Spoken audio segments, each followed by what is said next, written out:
kabajamtoota maatii Waaqayyoo ayyaanni Waaqayyoof gargaarsi isaa isinii baay'atee baga bara 2015 isin ga'e. Ani obboleessi koo kunoo ganama kanaan walaloo bareedduu ishii akka ittiin bohaartaniif ergaa sagalee Waaqayyoo akka irraa hubattaniif ganama kana qabannee isinii dhiyaannee jirra. Obsaan akka nu dhaggeeffattan jaalala gooftaatiin isin gaafanna. Ayyaanni Waaqayyoo isiniif haa baay'atu.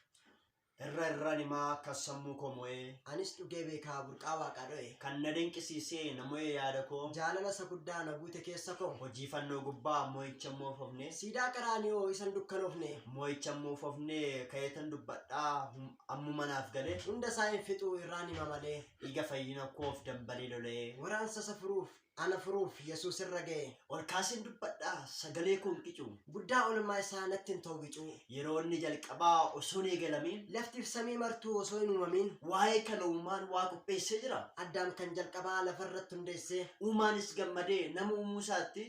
irratti diriirsee kaayyoon uumama isaatii namni seebbifamee mootummaa fudhate horii akka baay'atu abullee argate otoo kanaan jiru gaaf tokko waa ta'e diinnis akka tasaa waan itti ba'e dhugumaan Waaqayyoo firii mukaa hin nyaatinaa jedheera. Du'as duutu jedhee karaa boommisaa isinitti seera jedhee dubbatee boofti Hewaan wajjin isheenis hawwitee jettee kuni gaarii Hewaan kuttee nyaattee Addaamiif kennite. Gaafa isa nyaattee qullaa of argite egaa gooftaan sana uumaanis ni dhufe. Addaaminni duraa cubbuu kanaan kufe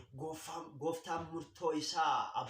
aboodhaan dubbate sanyii Addaam irratti cubbuun du'a fidde. Egaa bara sana Gabroomsaan addunyaa xiqqaaf guddaa mo'e baddaaf gammoojjii hundatti naanna'ee aangoo isaa mul'isuuf bokkisee baroode sodaa fi naasumtuu hundumta dhoobee biyya lafaa kanaa hundumaa biteera. Duutis ofiin jedhe eenyu kan nageetu ilma namaa hundumaa cubbuudhaan mo'eera. Aangoo Rabbii kenneef hundumaa fudhate jedheetu dhaadhatee duuti ilma namaatti fayyinan argattan bara hanga baraatti iddoo uumaan kaa'ee nama kuffiseera. kennaa Waaqni kenneef hundarra fudhate jedhee osoo boonuu diinni ofiin dubbatee al tokko Waaqayyoo waaqarraa mul'ate bara tokko fidee ilmaan namootaatiif jireenya nan kennaaf baasee harka du'aatti bara sana nama hundaaf ifa guddaa ba'a. sodaaf shakkii malee hundu galma ga'a. Abdii namootaa ana jedheetu Waaqayyoo irraa fuudhee kiyyoo furii bara baraa karaa isaa haaraa nuuf ergee Kiristoos hundarra kan caalu uumaa isaa kan beekuuf guyyaan hundi mishaa olmaa gooftaa keenyaaf hundumtuu ililchaa uumaa gochaa gooftaa keenyaaf hundumtuu ililchaa barri dubbatamee yeroon isaa ga'ee cubbamaa fayyisuuf Waaqni nama ta'e karaa durbee Maariyaam dhalatee masichi addunyaa hundumaaf mul'ate ifichi cubbuu dhala namaaf sagoo isaatti baatee gaara Golgootaatti asoolee kaate Yesuus malee eenyuuf furiin bara bara kan du'aatti fiiguu isaan baraaramne dhiiga gooftaan yeroo nama oolchuuf jedhe beekaa osoo jiru wallaalaaf godhe gachidhee of jedhee daddarbatamaatii namaa of kenne amma du'aatti fannoo irratti du'ee harka isaa bal'isee guddaa jaalala isaa namatti argisiise madaa harka isaatti godaannisis jira warri itti amanameef barumaan fayyina hancufa jallootaa fuula isaatti baatee salphii tokko malee qullaanuuf dhaabate miixuu fannoo irratti hadhooftuu dhandhamee ija isaa hidhamee nama kamalamaa qabxoo ficcisiisaa gugootaatti ta'ee fannoo gubbaatti Kiristoos ol ba'e du'a keenya hundaa inni nuuf du'eera waa'ee fayyuu keenyaa fiixaan nuuf ba'eera lafee isaan cabne fannoo irratti fuudhanii